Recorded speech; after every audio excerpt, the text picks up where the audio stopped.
உப்பு,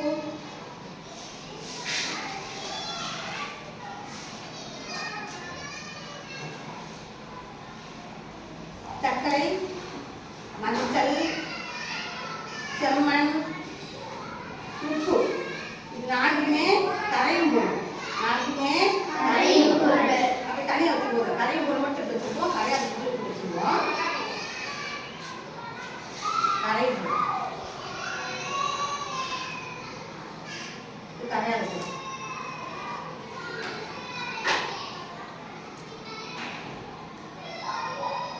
உப்பு, கரை, சர்க்கரை, கரை, மஞ்சள், கரை, செம்மண், கரை, கல், கற்கள், கரையாறு, அடுத்து களிமண், கரை,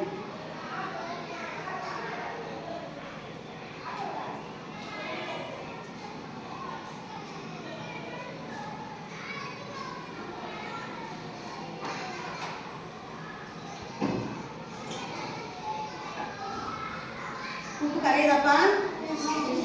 உப்பு கரையும் பொருள், சர்க்கரை கரையும் பொருள், மஞ்சள் தூள் கரையும் பொருள், செம்மண் கரையும் பொருள், கற்கள் கரையாது.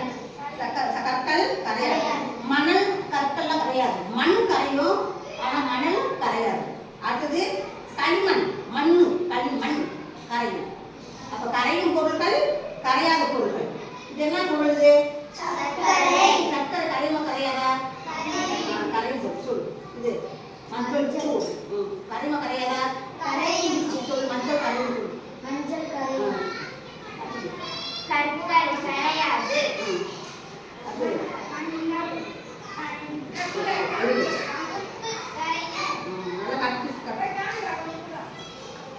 அப்படியே நேரம் நில்லுப்பா.